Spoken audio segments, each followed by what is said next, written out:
दोस्तों, स्वागत करता हूँ आप सबका मेरे यूट्यूब चैनल पर। और आज हम सुनने जा रहे हैं अलौकिक का एपिसोड 8। आज की कहानी है शापित इलाका।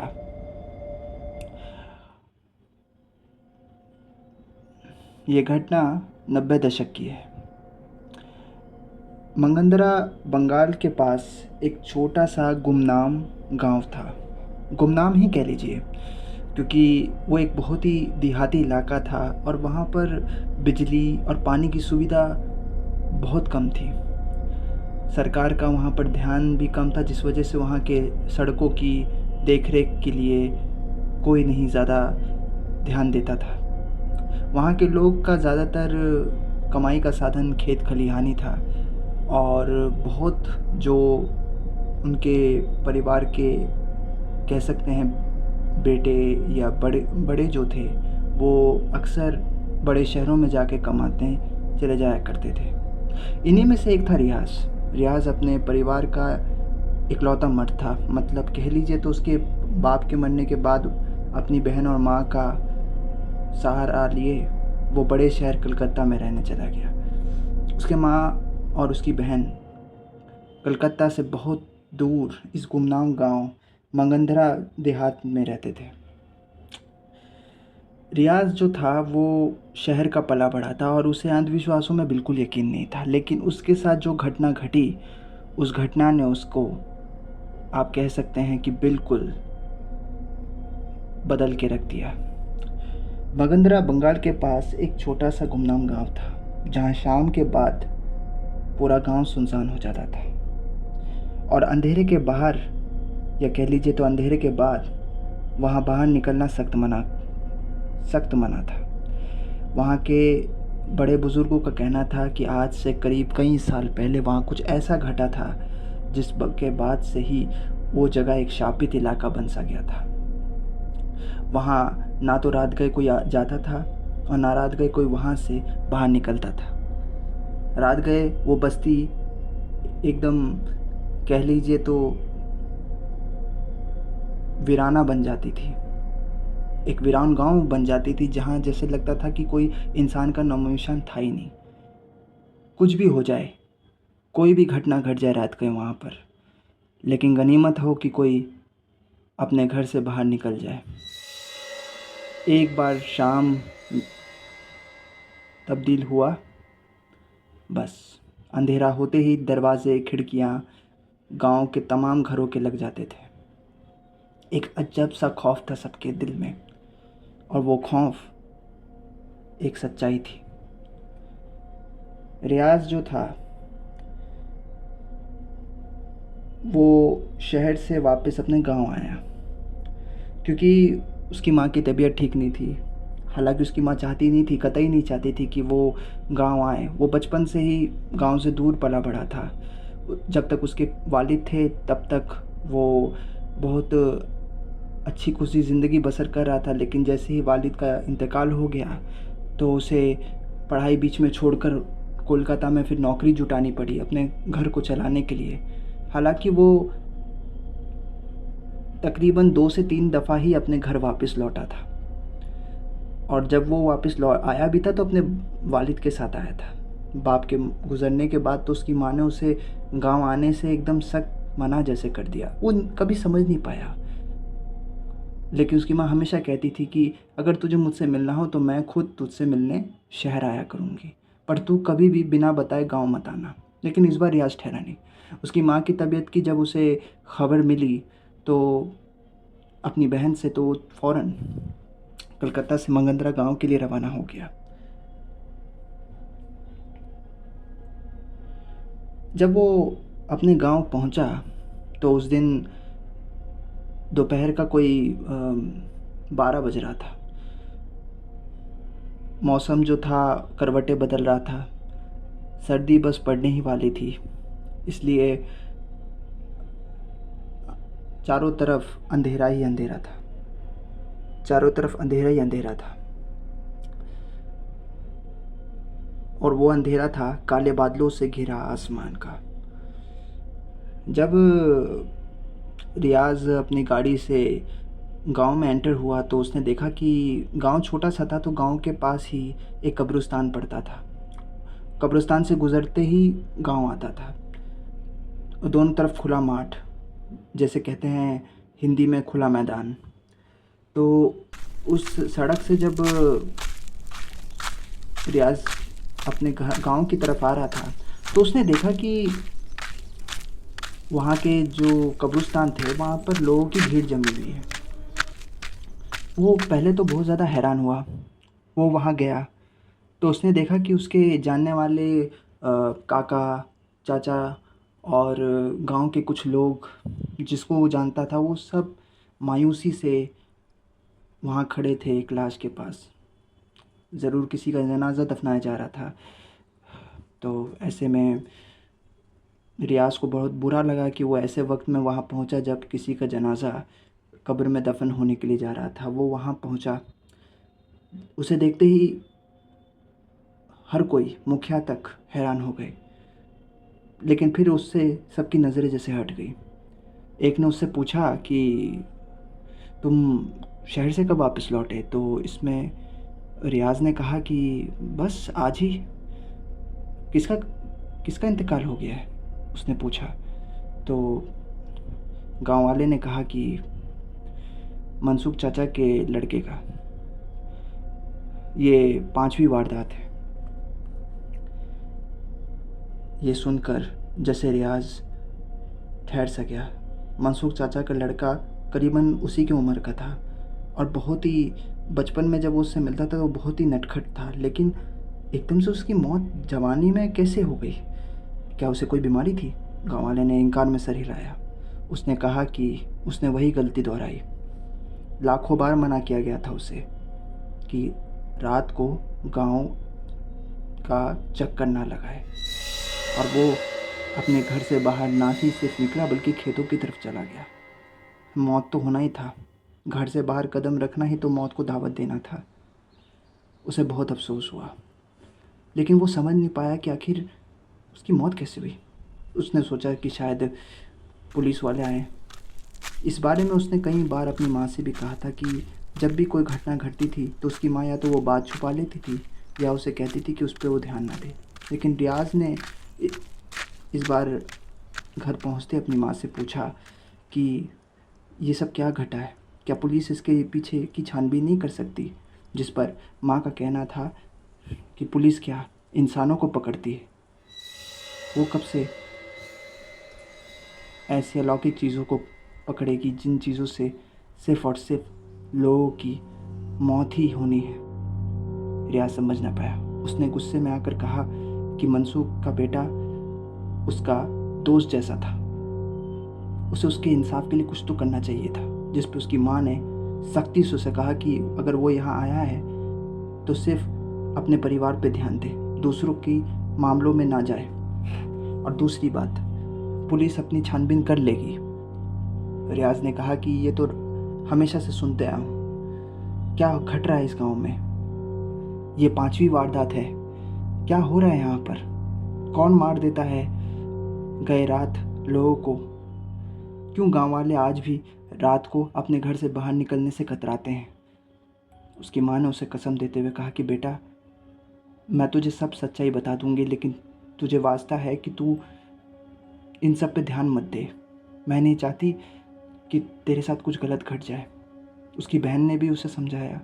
रियाज को आखिर में अपना हार स्वीकार करना पड़ा। उसे चुप होना पड़ा, अपनी जिद छोड़नी पड़ी।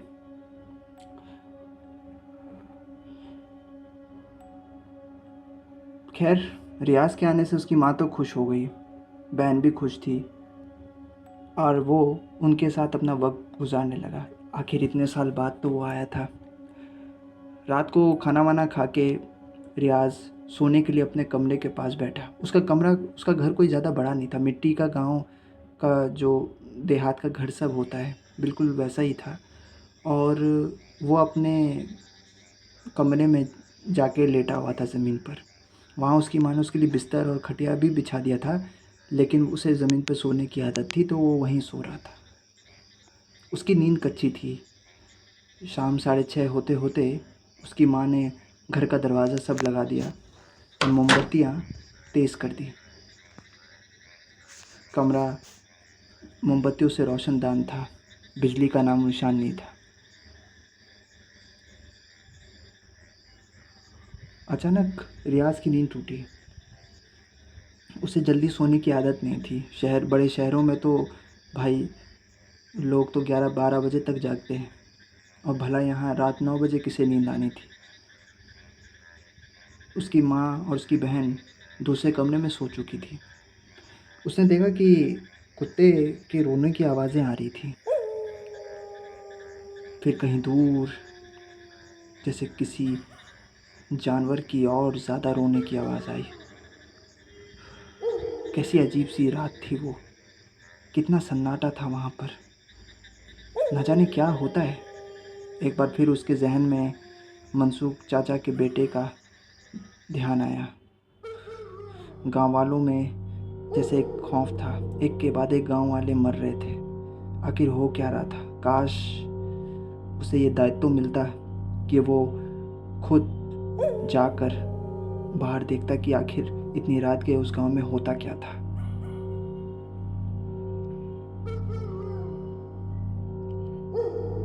अचानक उसने कुछ कदमों की आवाज़ें सुनी। इंसानों की नहीं, घोड़ों की।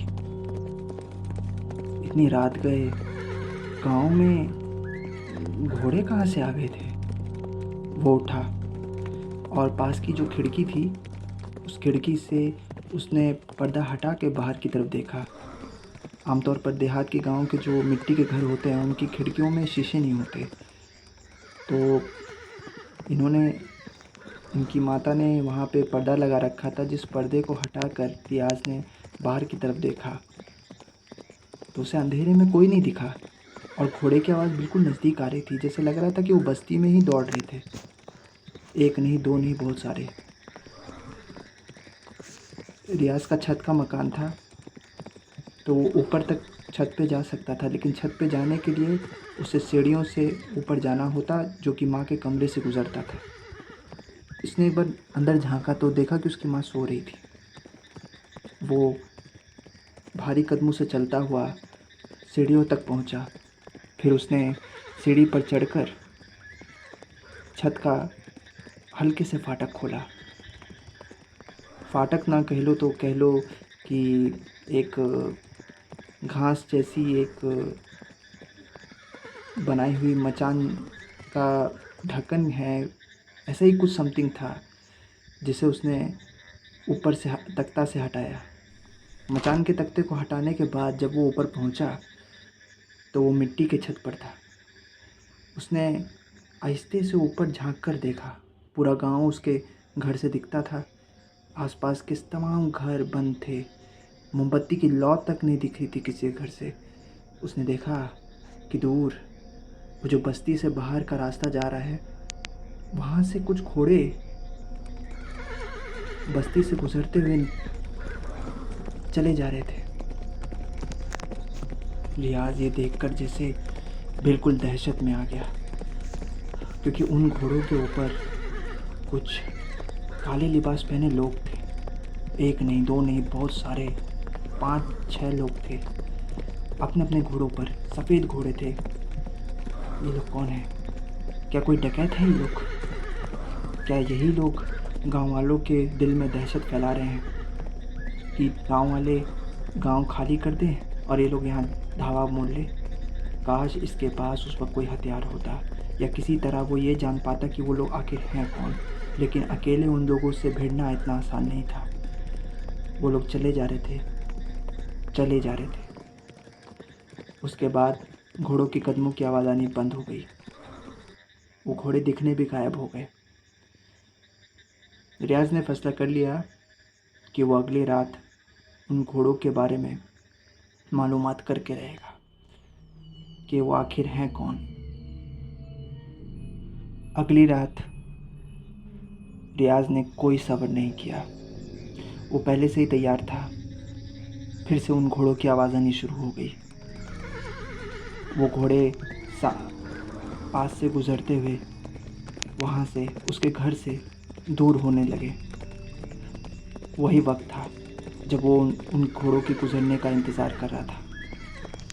उसने पास पड़ा, अपना कंबल उठाया। उसने माँ और बहन के एक बार गौर किया। उसकी माँ बहन एक बार रात को सोती थी तो सुबह से पहले उठती नहीं थी। इतना वक्त काफ़ी था उसके लिए उन लोगों के बारे में मालूमात करना। उसने कंबल ओढ़ लिया और बाहर दरवाजे से निकला, पिछवाड़े वाले से।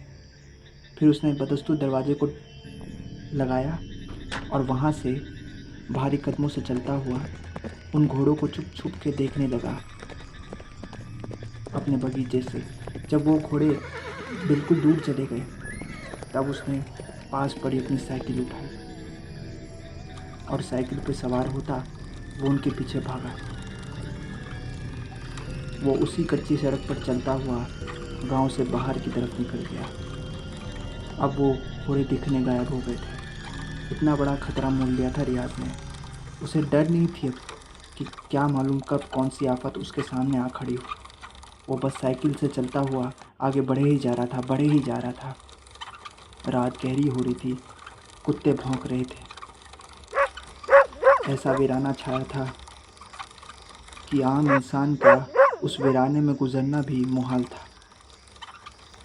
तभी उसने देखा कुछ दूर पर वो घोड़े एक तालाब के पास खड़े थे और उन काले लिबास पहने लोग एक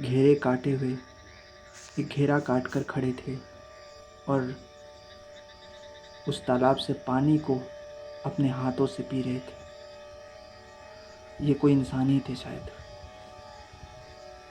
रियाज ने साइकिल को एक तरफ किया और वो छुपते छुपते घासों पे उनके करीब, थोड़ा सा करीब जाके उनका मुआयना करने लगा।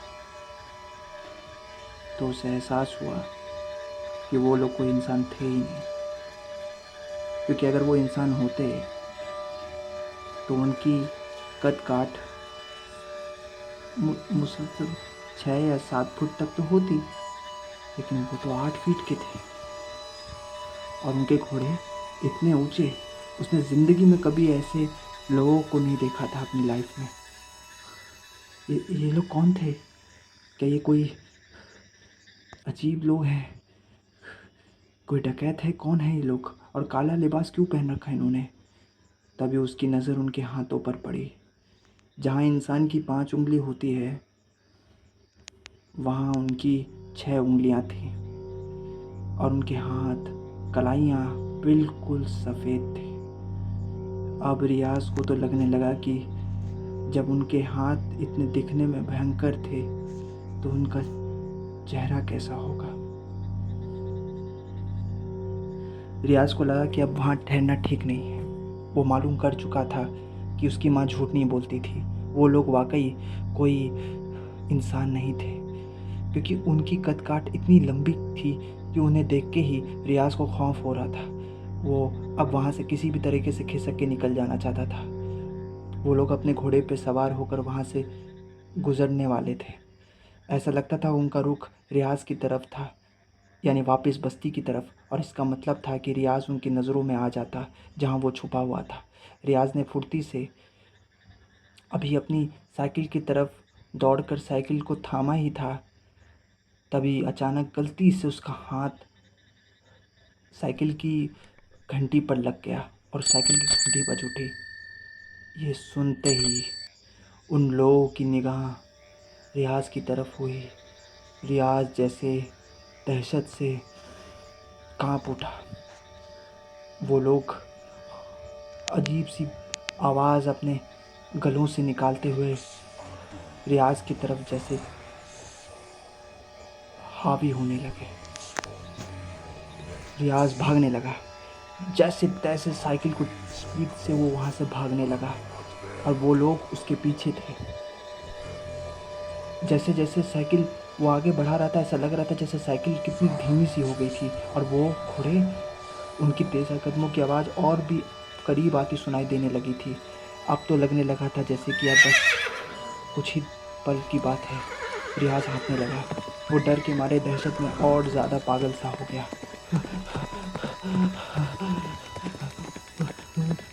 क्या करूं? वो अपने से बड़बड़ाता हुआ भाग रहा था। रियाज मुझे बचा ले, वरना ये लोग मुझे मार देंगे। Oh my God. अल्लाह। रियाज भागता भागता साइकिल को एकदम पैदल मारता हुआ जैसे तैसे बस्ती के अंदर दाखिल हुआ। उसकी साइकिल कभी इधर तो इधर हो रही थी और अचानक एक बड़े से पत्थर के पास उसकी साइकिल जा टकराई। वो साइकिल चलने के बल से नीचे ज़मीन पे गिरा, लेकिन वो तब भी नहीं रुका। उसी चोट लगे हाल में वो दौड़ा। बचाओ। वो चिल्लाना चाहता था, लेकिन किसे आवाज़ देता? कौन खोलता है दरवाज़ा? हर कोई डरता था उन लोगों से। अब उसे वो आवाज़ और भी तेज़ सुनाई दे रही थी। उन घोड़ों के कदमों की आवाज़ और अपने करीब आती होती सुनाई दे रही थी, और वो आवाज़ें जैसे दोहरी आवाज़ें थीं। वो लोग जैसे रियाज को देख चुके थे और उसे रोकने के लिए उसे बार बार खबरदार कर रहे थे। रियाज भागता भागता भागता अचानक एक सामने के मकान के मचान पे चढ़ा। उसे पता था कि सामने मचान के पास जो खिड़की है वो खोली जा सकती है। उसने 1 सेकंड में उस खिड़की को खोल डाला और उसके अंदर दाखिल हुआ। धड़ास।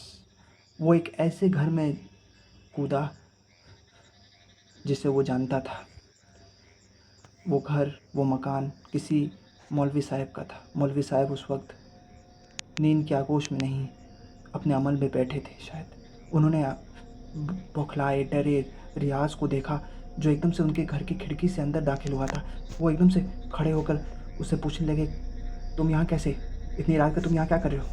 जिस पर रियाज उसके हाथ पाँव जोड़ने लगा, रोने लगा और फरियाद करने लगा कि मेरे पीछे वो लोग हैं। तो उन्होंने पूछा, कौन? बोला, वही लोग, वो जिन।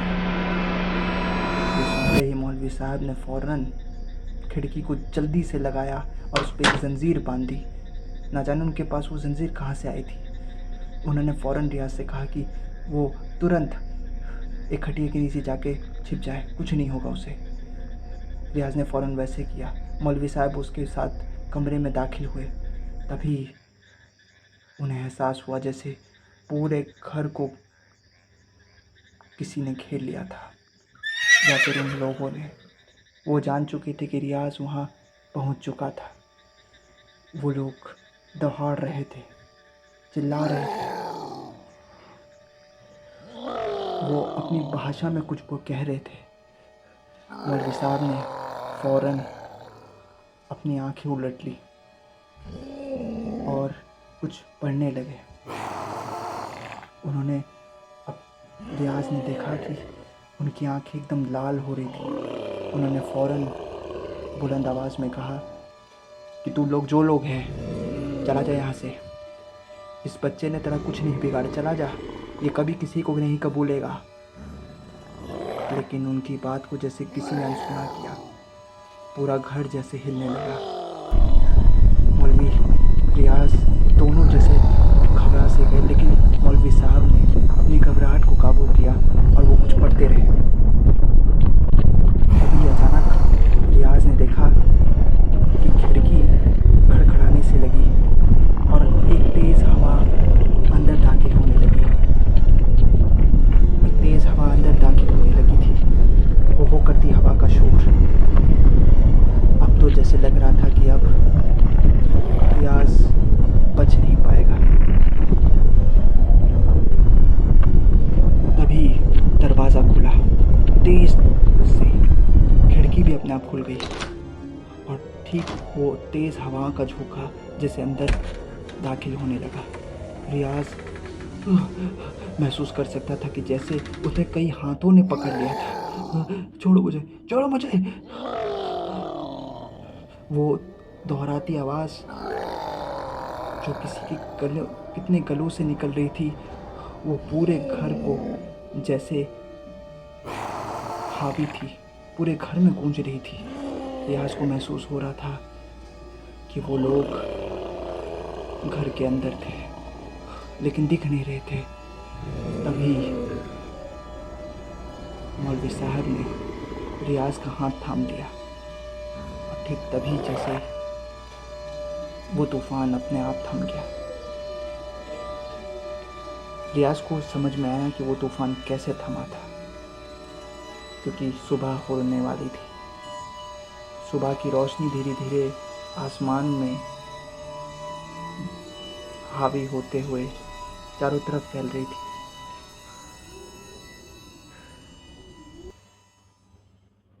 उसके बाद रियाज को कुछ याद नहीं, वो बेहोश हो गया था।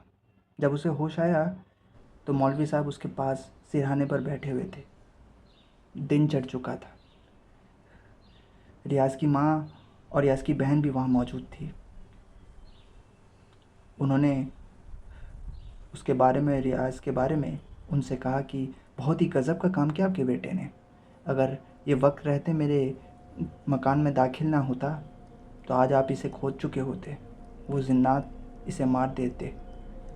रियाज ने कहा कि वो लोग कौन थे और वो मेरे पीछे क्यों पड़े थे। तो मौलवी साहब ने कहा कि तुम उनकी हकीकत जो जान चुके हो, तुम उनकी हकीकत जान गए थे बेटे। ये तो गनीमत थी कि तुम वक्त रहते उनके पहुंच से पहले यहाँ पहुंच गए। वो तो तुम्हें मार ही देते, लेकिन मेरे सूरा ने उन्हें कई देर तक रोके रखा जब तक सुबह ना हो गई। इस वजह से सुबह की रोशनी होते ही उन्हें यहाँ से रुखसत होना पड़ा। लेकिन मैं आज रात के लिए तुम्हारे लिए कोई हिफाजत का काम नहीं कर सकता, ना ही मैं तुम्हारी जान बचा पाऊँगा। ये सुनते ही जैसे उसकी माँ वहीं रोने लगी, उसकी बहन भी बहुत ज़्यादा रोने लगी। वो अपनी भाई को खोना नहीं चाहती थी, ना उसकी माँ अपने बेटे को। मौलवी साहब ने बोला कि डरने की ज़रूरत नहीं है, आज रात के ही होने से पहले रियाज को वापस शहर भेज दीजिए। और एक बात ध्यान में रखिएगा कि आज के बाद दोबारा कभी ना लौटे। रियाज इस बात के लिए मान तो नहीं रहना चाहता था, लेकिन जो चीज़ उसने देखी थी, जिस चीज़ से वो गुजरा था, उसके बाद तो वो खुद गांव में नहीं रह सकता था। दिल पर 10 पत्थर रखते हुए उसकी माँ ने और बहन ने रियाज को उसी दिन शहर के लिए रुखसत कर दिया। जाते जाते रियाज ने पूछा था मौलवी साहब से कि आखिर ये लोग गांव में दहशत क्यों फैला रहे हैं। तो जो बात मौलवी साहब ने बताई वो ये थी कि आज से करीब 30-40 साल पहले ये जगह उन्हीं लोगों का ठिकाना था, लेकिन लोगों ने यहाँ आकर इसे आबाद करना चाहा। देहाती गांव तब्दील हुआ, लोग यहाँ रहने लगे, लेकिन जैसे जैसे रहने लगे उनके साथ वो जिन्नात उन्हें और नुकसान पहुँचाने लगे। कभी किसी के घर में कुछ हादसा घट जाता तो कभी किसी के साथ कुछ गलत हो जाता। कई मौतें होने के बाद मौलवी ने अपनी शक्तियों से, या कह लीजिए कि अपने धार्मिक रिचुअल से उस चीज़ को, उन लोगों को एक दायरे तक रोके रखा है। बस इतना है कि वो घर के अंदर दाखिल नहीं हो सकते, लेकिन अगर वो गुस्से में आ गए और उनकी ताकत प्रबल हो गई तो मकान के अंदर भी दाखिल हो सकते हैं, जैसे रियाज ने उन्हें गुस्सा दिला के किया था। वो मकान में ना ही सिर्फ दाखिल हुए बल्कि उसे जान से मारने के लिए कोशिशें भी की। रियाज ने कहा कि मैंने उनके बारे में सब कुछ देखा है, जिस पर मौलवी साहब ने कहा कि आज के बाद वो ये बात किसी से ना कहे। जो कुछ उसके साथ घटा है ये ज़िक्र फिर कभी किसी के साथ ना करे, और अगर अपनी परिवार की भलाई चाहता है तो वो कभी लौट के ना आए। भारी मन से रियाज उसी दिन अपने गांव से शहर की तरफ रुखसत हो गया। लेकिन दोस्तों, उसकी माँ बहन नहीं हुआ उसके साथ लौटी। कुछ साल बाद उनकी माँ और बहन को उसने वापस अपने बड़े शहर कोलकाता ले आया, उन्हें बुला लिया ताकि गांव की मनहूसियत और उन लोगों, उन चीज़ों से वो अपनी फैमिली को बचा पाता। आज भी वहाँ पे लोग रहते हैं दहशत में, और ये ऊपर वाला ही जाने कि ये दहशत कितने सालों तक उन लोगों के साथ घटती रहेगी। आप सुन रहे थे अलौकिक का एपिसोड 8, और आज की कहानी थी शापित इलाका। होप आपको ये कहानी पसंद आई हो। मिलते हैं फिर अगली दास्तां के साथ।